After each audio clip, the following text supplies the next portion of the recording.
The Law Enforcement Tech Minute series is sponsored by the IACP. This episode is sponsored by Lockheed Martin. Lockheed Martin, we never forget who we're working for. Hello, my name is Bart Johnson. I'm the Executive Director for the IACP, and it's really my pleasure to provide a brief introduction to the Tech Minute on cybersecurity. I think, as you know, the IACP has done quite a bit of work over the past year on this very important topic. Recently, we partnered with the Bureau of Justice Assistance, and we have stood up a law enforcement cybersecurity resource center. And this center is going to have within it best practices, policies, indicators, warnings, and generally speaking, awareness to what this threat is, how to counter it, and also, if you are attacked, to whom do you report the information to. So we're very much looking forward to this opportunity, working with all of you as this resource center continues to be built. I'm also very happy to be working with Lockheed Martin, who is also supporting us in this effort and really giving us the ways and means to have this Tech Minute for you. So we look forward to working with you in the future, and we appreciate your time. I'm Commander Erik Scairpon, and this is your Law Enforcement Technology Minute.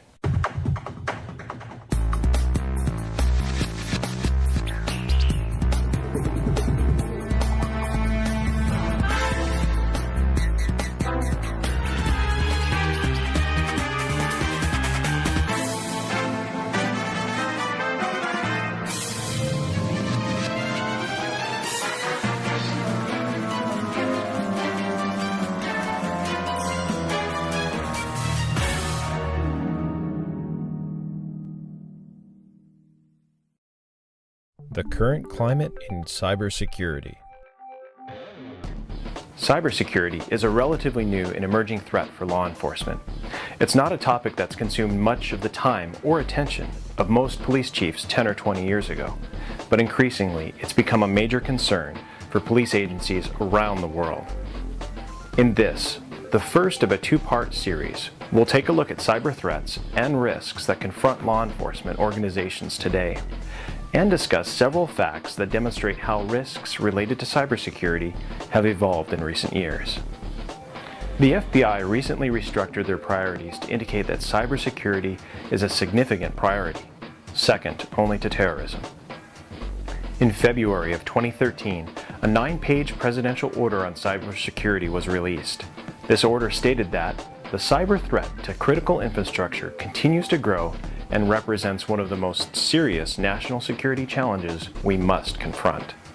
In March of 2013, the U.S. Director of National Intelligence, James Clapper, warned Congress that cybersecurity has, quote, surpassed global terrorist networks as the most immediate threat posed to the United States, end quote. And on May 28, 2013, international news media reported that hackers based in China had successfully accessed a number of key U.S. defense systems. Cybersecurity is a serious issue, and it affects all of us. All of our organizations are at risk. Many businesses and government agencies have been attacked, and some successfully. So what is being done? The International Association of Chiefs of Police, in an international effort with the Canadian Association of Chiefs of Police, conducted a survey of American and Canadian chiefs of police to better gauge the thoughts of police chiefs with respect to cybersecurity. Now, the Digital Boundary Group, a company with clients in both the United States and Canada, volunteered to cover the cost of creating the survey and retained the Academia Group, also a US and Canadian company, to advise on the survey instrument and deliver the statistical analysis. This international project started moving forward at the IACP conference in San Diego, and the initial survey analysis was completed just before the LEIM conference in May 2013 at Scottsdale, Arizona. An initial presentation was provided there to both the CCDE committee and in a workshop devoted to the topic. Survey highlights. Most respondents believed that cyber attacks were a threat, and the potential impacts of a cyber attack were seen as quite serious. Yet only half could say with any certainty that their current policies, practices, and technologies were sufficient to minimize the risk, and only 1/3 could say with any certainty that their agency's cybersecurity had ever been audited. Now, the survey reported that only 8% of municipal police departments detected having been attacked. 19% of departments did not know if they had been attacked. And 29% of state police agencies and other US or Canadian agencies reported being the subject of an attack. Of those attacked, 25% had been successful to some degree. 37% were denial of service attacks, and 25% of attacks had access to confidential data. The perceived threat of a cyber attack was much higher among those agencies that had experienced a cyber attack. Not surprisingly, this suggests that, as with many things, the threat isn't taken seriously until an agency actually experiences it. The positive correlation between having been the subject of an attack and having had a cybersecurity audit performed seems to indicate that most of these agencies had organized their cybersecurity audit as a reaction to the attack. In a concerning finding, among respondents who indicated that cybersecurity audits were important, half said with certainty that their agency's cybersecurity had never been audited.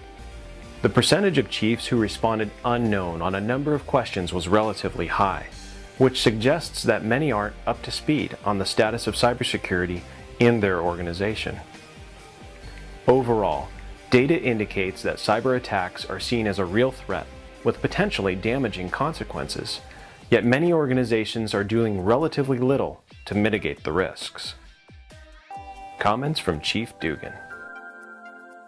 With the evolution of the cybersecurity problem, police leadership can no longer relegate technology to the tech guy. Rather, chiefs must take an active role in learning and being conversant in police technology issues. This doesn't mean that they need comprehensive technical skills, but they do need to understand how to ensure that their operations, policies, and technology resources are structured in a way to reduce the risk of successful cyber attack.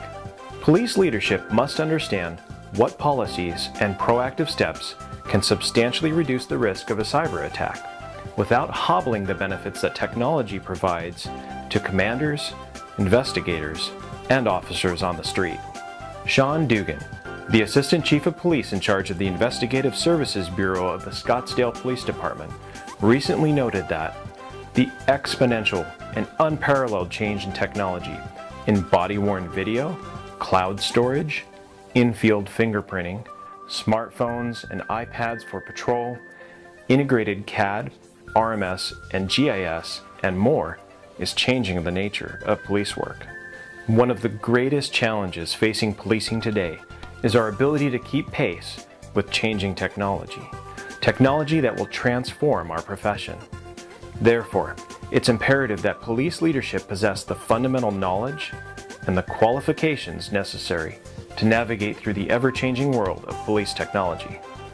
Assistant Chief Dugan's comments underscore the responsibility of cybersecurity with the Chief of Police, which is in fact where that responsibility ultimately lies.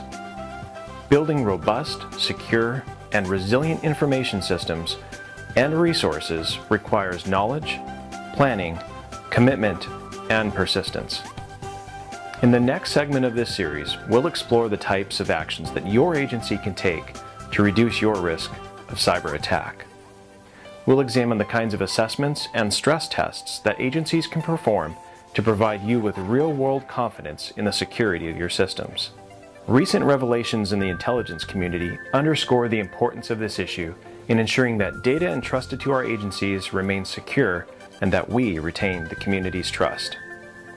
Until next time, I'm Commander Erik Scairpon, and that is your Law Enforcement Technology Minute.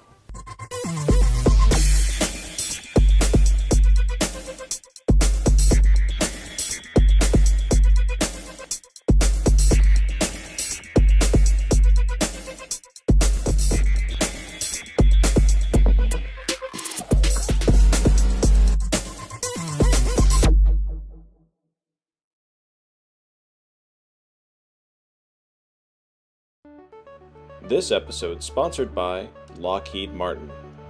Lockheed Martin, we never forget who we're working for.